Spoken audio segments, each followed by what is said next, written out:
আগামী 5 আগস্ট দিল্লিতে foreign correspondence club নামে একটা সাংবাদিকদের প্রোগ্রামে লাইভ আসবেন।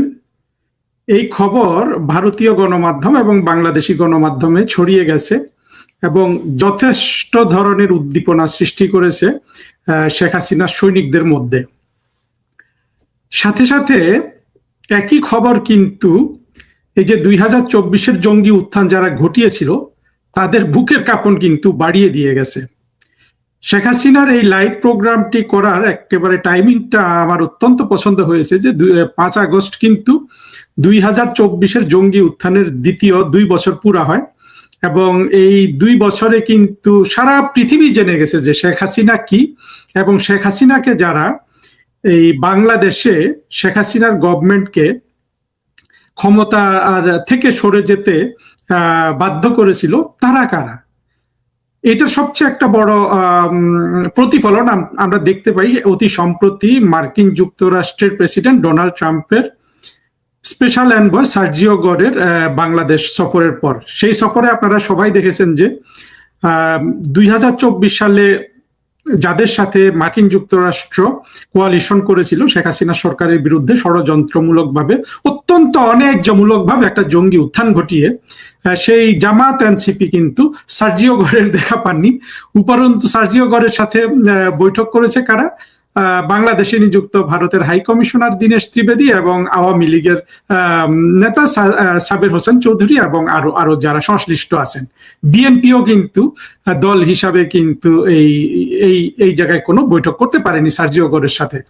আর পররাষ্ট্রমন্ত্রী খলিল সাহেব একেবারে তার সাথে একটা মিটিং করে অত্যন্ত দিশেহারা ভাব, আমরা সেটা দেখেছি। তারপরে আমরা আরেকটা দেখলাম যে তারেক রহমানের সাহেবের সাথে একটা সংক্ষিপ্ত বৈঠক হলো। আর সবচেয়ে লম্বা বৈঠকটি হয়েছে এই সার্জিও গর সাহেবের সাথে, দীনেশ ত্রিবেদীর সাথে। এইখানেও কিন্তু আমরা ব্যাপক চাঞ্চল্য অস্থিরতা লক্ষ্য করেছি। আমরা দেখেছি যে আত্মঘাতী জঙ্গিগুলোর মধ্যে নাসির উদ্দিন পাটোয়ারি নামে যেটা আছে এটা আরো বেশি বেসামাল কথাবার্তা বলছে এবং আমি 2-1টা টক শোতে এমনকি ইউনুসের যে ডাস্টবিন ছিল ডাস্টবিনকেও দেখলাম অত্যন্ত অস্থির ভাবে সেই সন্ত্রাসীর মতো কথাবার্তা বলছে। অন্যদিকে মার্কিন যুক্তরাষ্ট্র যে উদ্দেশ্যে এই জঙ্গিদের সাথে মিলিত হয়েছিল সেটা মার্কিন যুক্তরাষ্ট্র ইতিমধ্যে বুঝে গেছে যে আসলে পূরণ হওয়ার কোনো সুযোগ নেই। তারা ওই যে বাণিজ্য চুক্তি করে আমরা মার্কিনীদের থেকে $8 বিলিয়ন আমরা পণ্য রপ্তানি করতাম, তারা এটা 8 বিলিয়নও আমাদের কাছে রপ্তানি করবে, এইভাবে একটা সমান সমান ব্যবস্থা পেয়েছে। কিন্তু এটা আসলে একজন সুপার পাওয়ারের জন্য এটা সারা পৃথিবীর সামনে একটা ন্যাক্কারজনক, অত্যন্ত একতরফা একটা দরিদ্র বাংলাদেশের সাথে যদি তার সমান সমান বাণিজ্য করতে হয় এটা তো আসলে মার্কিন যুক্তরাষ্ট্রের শোভা পায় না। ফলে মার্কিন যুক্তরাষ্ট্র এখানে কিন্তু নৈতিকভাবে পরাজিত হয়েছে। ঠিক এই প্রেক্ষাপটে এবং বঙ্গবন্ধু কন্যা শেখ হাসিনাকে গালি দেওয়ার জন্য যারা যারা প্রস্তুত ছিলেন তাদের সব গালি কিন্তু শেষ হয়ে গেছে। বাংলাদেশের সেই পাকিস্তানি সেকুলার, তারপরে জঙ্গি, স্বাধীনতা বিরোধী বিএনপি, এই 2 বছর শেখ হাসিনাকে যার যত গালি দেওয়ার, সেই দিল্লি দাসী থেকে শুরু করে যা বলার, ওদের সব গালি কিন্তু ফুরিয়ে গেছে।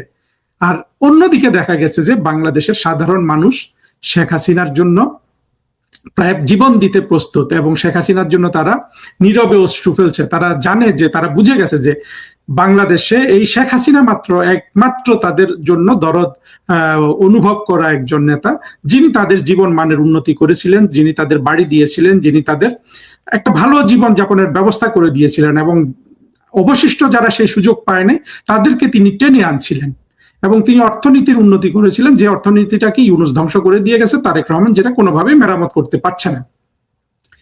এই পরিপ্রেক্ষিতে আগামী 5 আগস্ট জননেত্রী শেখ হাসিনার যে লাইভ প্রোগ্রাম ঘোষিত হয়েছে, এইটা আসলে আমাদের মতো কোটি কোটি শেখ হাসিনার সৈনিকদের কিন্তু অনুপ্রাণিত করেছে। ইতিমধ্যে আরেকটা ব্যানারে আমরা দেখেছি যে এই লাইভে সজীব ওয়াজেদ জয়, মহিবুল হাসান চৌধুরী নওফেল, সাকিব আল হাসান, আমিনুল ইসলাম পলাশ সহ আরো কয়েকজন তারা এখানে বক্তৃতা করবেন এবং জননেত্রী শেখ হাসিনা বক্তৃতা করবেন। আমরা সবাই গভীর আগ্রহে অপেক্ষা করছি। আসলে আমাদের জন্য এটা অত্যন্ত একটা আবেগের মুহূর্ত হবে এবং সেখান থেকে আমরা কিন্তু অনুভব করতে পারি যে জননেত্রী শেখ হাসিনা যেদিন বাংলাদেশে পা ফেলবেন সেই দিন কি অবস্থা হবে, এরকম একটা ঘোষণাতে আজকে আমি যা দেখতে পাচ্ছি। এবং বাংলাদেশের একটা পত্রিকা BDnews24.com বোধহয়, সেখানে এটা এই জিনিসটা তাদের ফেসবুকে আপলোড করার সাথে সাথে 1 ঘন্টার মধ্যে 10,000-এর বেশি রিয়াকশন পড়েছে, লক্ষ লক্ষ ভিউ হচ্ছে।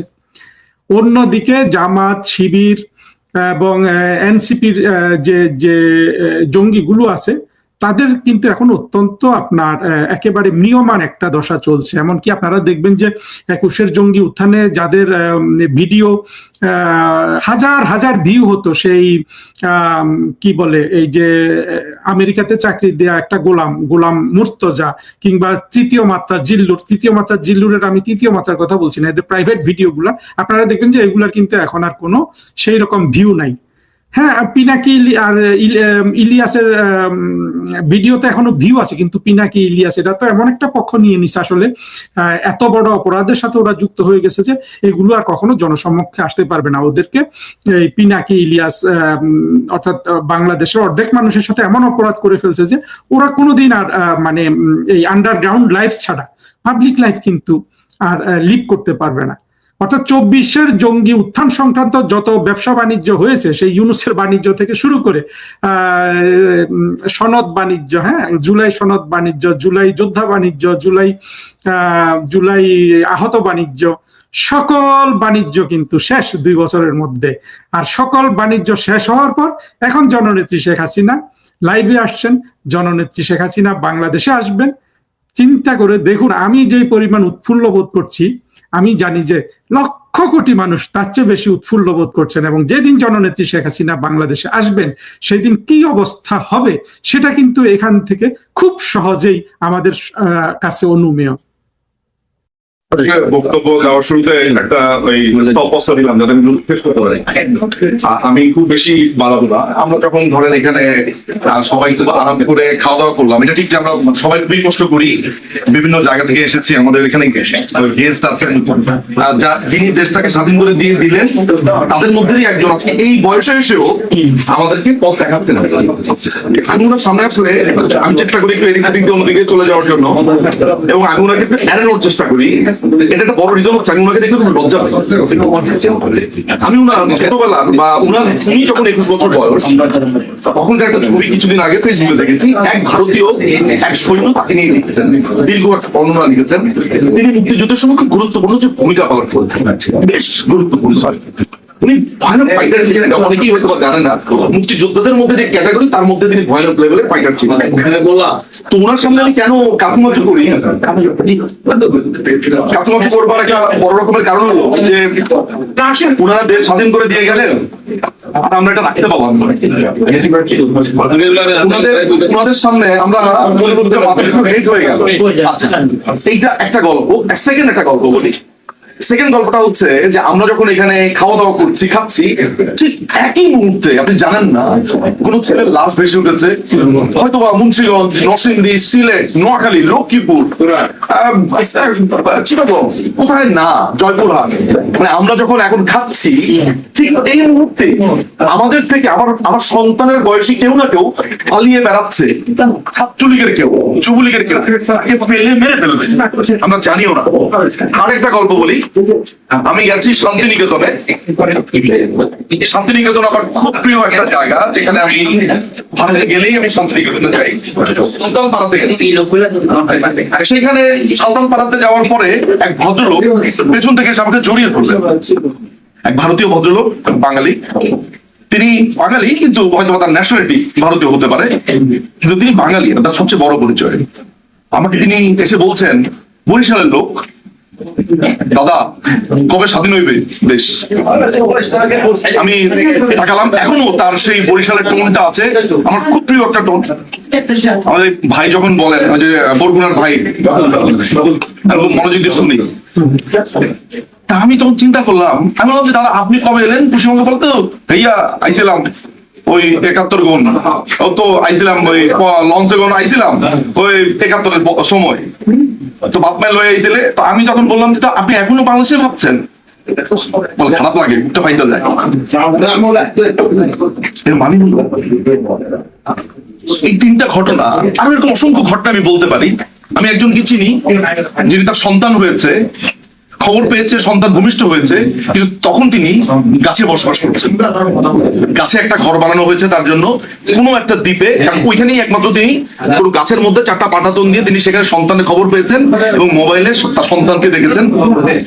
তার কিছুদিন আগে তার বাবা মৃত্যুবরণ করেছেন বঙ্গবন্ধু কন্যার, তিনি তাকে যখন সরিয়ে নেওয়া হলো, এটা দেখে তার সন্তানের কি হবে। আমার বাবা যখনই ফোন ধরেন তিনি একটা ওয়ার্ড বলতে পারেন না, তিনি শুধু কাঁদেন, কারণ তিনি জানেন তিনি আমাকে সম্ভবত দেখবেন না। আমার মা এই মুহূর্তে চেন্নাইতে রয়েছেন, তার পুরো শরীর ক্যান্সারে চেয়ে গেছে, কিন্তু আমি এখানে এসেছি এই প্রোগ্রামে। আমি তার একদিন আগেই সাউথ কোরিয়া ছিলাম। এই যে গল্পগুলো বললাম, এই গল্পগুলো সবার স্ট্রাগলের গল্প, সংগ্রামের গল্প। তো আমার কাছে মনে হয় যে আমরা ইংরেজিতে একটা কথা বলি যে হার্ড ওয়ার্ক পেইড অফ। আপনি কঠিন পরিশ্রম করলে সেটা পাওয়া হয়। আমরা কিছু পেতে চাই না, যে আগুনটা জ্বলছে আমি শুধু ওই আগুনটা নেভাতে চাই। এই যে গত 2 বছরে কাজ করেও কিন্তু অসংখ্য পেছনে অসংখ্য ছুরি, আমার দলের মানুষ আমাকে ছুরি মারছে সমানে, কিন্তু আমার কিছু আসে যায় না। যেদিন নেত্রী ওই বাংলাদেশ বিমানে করে ওই ঢাকার মাটিতে পাড়া দেবেন, আমি শুধু 2টা হাত উঁচু করে বলবো জবটা শেষ। আমি কোর্টে ফেরত যাব, আমি খুবই বাজে একজন লয়ার আসলে। আমি কোর্টে ফেরত যাব, আবার আইনটা শিখবো, আবার আমি আজীবন হতে চেয়েছি আমার বাবার মতো একজন ভাঙুক, কিন্তু আমি সেটা হতে পারবো না। এতটুকুই শুধু আমি চাই। আজকে আপনারা যা করে দেখালেন, আজকে এখানে যা হলো পার্লামেন্টে, অসাধারণ। আমি আমাদের আমার ওনার কাছে কি ভালো লাগে, এবং আমাদের প্রফেসর অয়নজিৎ সেন তিনি চমৎকার করে কথা বলেন। তিনি কিন্তু শুধু এখানে এসেছেন, তাকে গেস্ট করে আনা হয়েছে, আমার একটু মন খারাপও করেন গেস্ট আপনাকে বললেন। উনি ভেতরে বাংলাদেশ ধারণ করেন। দাদা আপনি একটা কথা বলছি, আমার রাগ উঠে গেল। আমি তো ভারতীয় রাগ উঠে গেল। আমি তো মনে মনে জানি রাগ হচ্ছে ভারতীয় টারতীয় মানে ভেতরে ওনার হয় চোখের সামনে যখন দেখতে পেল এই ছোট ছোট বাচ্চারা আজকে আমাদের বাবাদের সমান মানুষকে অপমান করছে। এই যে প্রথমে যে বরগুনা বা গল্পে ভালো বলতে পারেন যে একজন যুবদলের বেটাচ্ছে মারছে, আমি যাতে মারছে মারা দিল পড়াচ্ছে একটা লাশকে কুষ্টিয়াতে লাশটা ওটা করে দিয়ে দেবে। সো এগুলো বললে অনেক কথা বলা যায়। আমি একটা কথাই মাননীয় প্রধানমন্ত্রী আমি একটা কথাই বলি, আপা ইউ আর দ্য অ্যান্সার। বাংলাদেশের উত্তর আপনি, বাংলাদেশের উত্তর আওয়ামী লীগ। আমার বাবার একটা 10 পয়সায় চাঁদা দেওয়া একটা সদস্যপত্র আছে, সেই 1967 সালের। উনার ভাষ্য অনুযায়ী উনি 1949-এর 2 বছর পর থেকে আওয়ামী লীগের সদস্য, বাট 67 সালের ওই 10 পয়সা চাঁদা দেওয়ার যে রসিদটা, এটা কি করে যেন উনার ওই দাদার চিঠির মধ্যে থেকে গেল। তো বিশ্বকাপ পায় কোনো দল, অনেক বড় অ্যাওয়ার্ড পায় কোনো দল, অনেক বড় শিল্ড পায় কোনো দল, অনেক অ্যাওয়ার্ড পায়। আমাদের পুরো ফ্যামিলির পুরস্কারটা হচ্ছে, আমি ফেসবুকে দেখি, আমি একটু দেখাই যে আমাদের পুরো ফ্যামিলি ওই অ্যাওয়ার্ডটা হচ্ছে এই 10 পয়সার চাঁদার রসিদ। এটা আমি লন্ডনে নিয়ে এসেছি, লন্ডনে আমি বাঁধিয়ে রেখেছি। আমার ছেলে মেয়ে ওরা যেতে দেখে, আমি দেখি এটাই হচ্ছে সেই 10 পয়সার চাঁদা দেওয়া। মৌলভী আলী আহমেদ মজুমদার বাবার নাম হচ্ছে গোলাম সারওয়ার মজুমদার, যেখানে লেখা আছে শপথনামা পূর্ব পাকিস্তান আওয়ামী লীগ, যেখানে বলা হয়েছে পাকিস্তানকে একটি সুখী সমৃদ্ধশালী গণতান্ত্রিক সমাজতান্ত্রিক রাষ্ট্রে পরিণত করার জন্য আওয়ামী লীগের নীতি, আদর্শ, 6 দফা কর্মসূচি এবং কার্যক্রমের উপর আমার পূর্ণ আস্থা আছে। আমি পূর্ণ আন্তরিকতার সহিত বিশ্বাস করি যে আওয়ামী লীগ জনগণের একমাত্র প্রতিষ্ঠান, যাহার মাধ্যমে দেশের জনসাধারণের আশা আকাঙ্ক্ষার রূপায়ণ হবে। আমি আওয়ামী লীগের সর্বপ্রকার আদর্শ, নীতি, শৃঙ্খলা মানিয়া চলিব। প্রতিশ্রুতিতে এই মহান প্রতিষ্ঠানের সদস্য হইলাম। আমি শপথ করিতেছি যে কোন প্রলোভনে বা চাপে আমি নীতিচ্যুত হইব না বা দলের বিশ্বাস হারাইবার কারণ ঘটবো না। আমার আব্বার স্বাক্ষর। আমি শেষ করি লাস্ট তথ্যটা দিয়ে। এই ঘটনাটার আগে আমি বাবার সমস্ত চিঠি, মানে আমার দাদার যে চিঠি, এগুলো সব আমি নিয়ে এসেছি। আমি জানি যে এটা আমি ছাড়া সংগ্রহণ করতে পারবে না। ওইখানে দেখি কি আমার বাবা আওয়ামী লীগের সদস্যপদ লাস্ট রিনিউ করেছে 2023 সালের নভেম্বর। আমি ওনাকে বললাম যে আপনি এখনো রিনিউ করেন? বলে কোরিয়ারি, নোয়াখালী বাড়ি আমাদের, কোরিয়ারি। আমি বললাম কোরিয়ারি মানে? বলে কোরিয়ারি কি? উনি কখনো আওয়ামী লীগের মিছিলে উনি যান না, সভা টভাতে যান না, কিন্তু উনি প্রতি বছর বা 1 বছর পর পর তুমি নিয়ম করে আওয়ামী লীগের সদস্য পদে নিয়োগ করেন। ভেতরে ভেতরে তিনি তাকে বঙ্গবন্ধু কম বলতে শুনেছি, শেখ সাহেব, মুজিব ভাই এটাই বলতে শুনেছি। আমরা শহুরে লোকরা অনেক অলংকার লাগাই আর মুস্তাক হয়ে জন্মাই, কিন্তু আমার বাবাদের মতো যাদের যাদের পায়ের মধ্যে এখনো মাটির সদাগন্ধ, তারা মুজিব ভাই বলে, তারা শেখ সাহেবই বলে। এই দেশটাকে আমরা আবার স্বাধীন করবো এবং আমার যেন নূর নবী ভাইয়ের কাছে যেতে আর মাথাটা নিচু না হয়।